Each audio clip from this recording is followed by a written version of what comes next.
When you look at the way it really works, the presidents, prime ministers, and heads of NATO, etc., are nowhere near the top of this global pyramid. They're some way down. And they are appointed and manipulated into power by those above them that control the banking system, the media, etc., or those operate in the shadows that I talked about earlier, who, no matter who's in power, what party or what name, the same shadow people are orchestrating events. This country is owned by 800 or 900 people who run everything, do everything, control everything. They have this guy, Clinton gets in, fine, we can deal with him. Kerry gets in, fine, we can deal with him. It's just in the wind, it's a little reed like this. It's all one big ownership class. It's amazing. If you take the two-party systems and you lean them up against each other, this is basically the arch. Their force going together keeps them together and makes it become a very strong, stable platform on which they can build their hierarchical New World Order system. Okay? So the current two-party system has been dominated and bought up and controlled by the elite that sits atop it. People talk to me about, the issue of Republican versus Democrat, as if they don't get it. And I say, look, here's the way you get it. It's organized crime. All you do is you call the Republicans the Genoveses, and you call the Democrats the Gambinos. The people at the top, they treat it like a crap game, like it's their crap game, like they're making lots of money. Occasionally, somebody at the table shoots each other, but the moment anything threatens their crap game, they all unite to protect it. They're both controlled by the same financial, economic, corporate interests.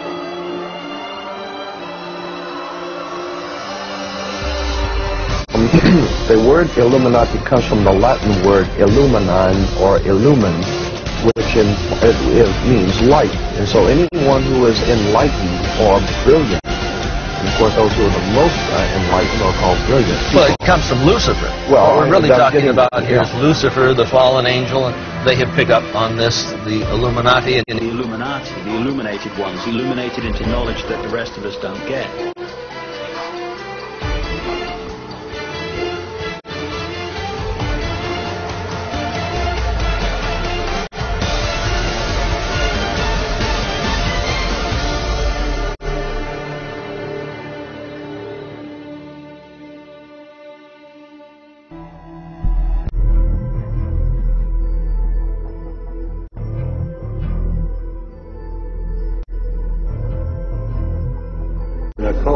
When 36 of the 50 signers of the Declaration of Independence, all of the generals in Washington's army, and everyone who participated in the Revolutionary War were basically Freemasons. And if you look at how the foundation of the country was put together, it's on Masonic principles. 14 U.S. presidents, including George Washington, are known to be 33rd degree Masons.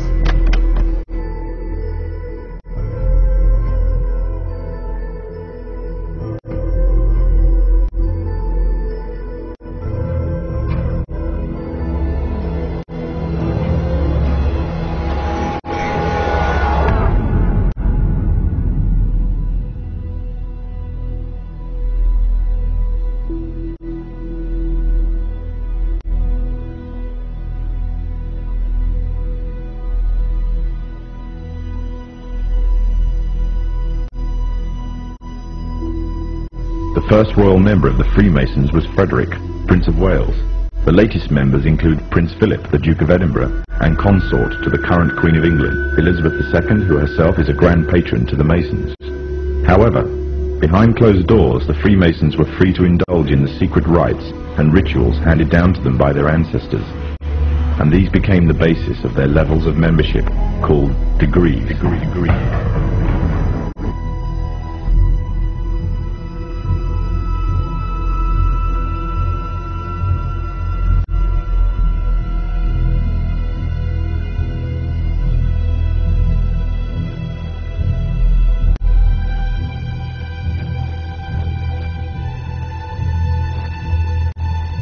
Among the former bonesmen are three presidents: William Howard Taft, George Bush, George W. Bush, numerous senators and ambassadors, industrialists like William Whitney, CIA agents, State Department officials, and the publishing magnate Henry Luce.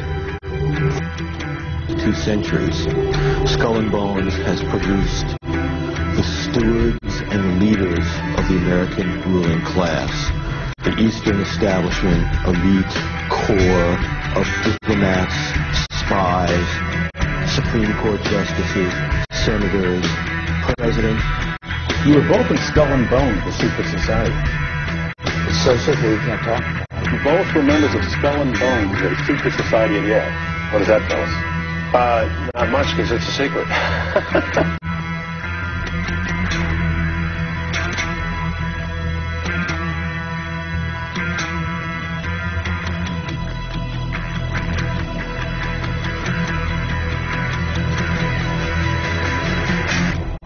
One might wonder, understandably, why the people that run the banking, political, economic system and the media in America should be dressed in long robes doing a ceremony to a 40-foot stone owl. I think we should be told.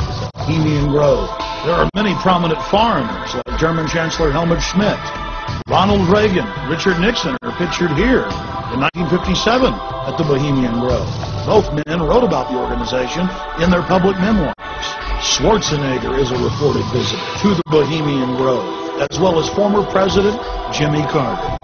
While in New York, we ran into the Karl Rove of 4 administrations. David Gergen, top presidential advisor. Ford, Reagan, George Herbert Walker Bush, and Bill Clinton. We couldn't believe our luck. It just so happens that David Gergen is also a prominent member of the Bohemian Grove, the offshoot of Skull and Bones. This insider of insiders, a staple of the White House for 22 years, got very upset when we brought up Bohemian Grove to him. He didn't deny its existence. He didn't deny that he was a member. He didn't deny the rituals. He just became angry and didn't act very gentlemanly. Have you been there for the ceremony with the cremation of care? Frankly, I don't think that's something I need to talk to you about. Gentlemen, anything to do. What about the ritual? Is the ritual genuinely?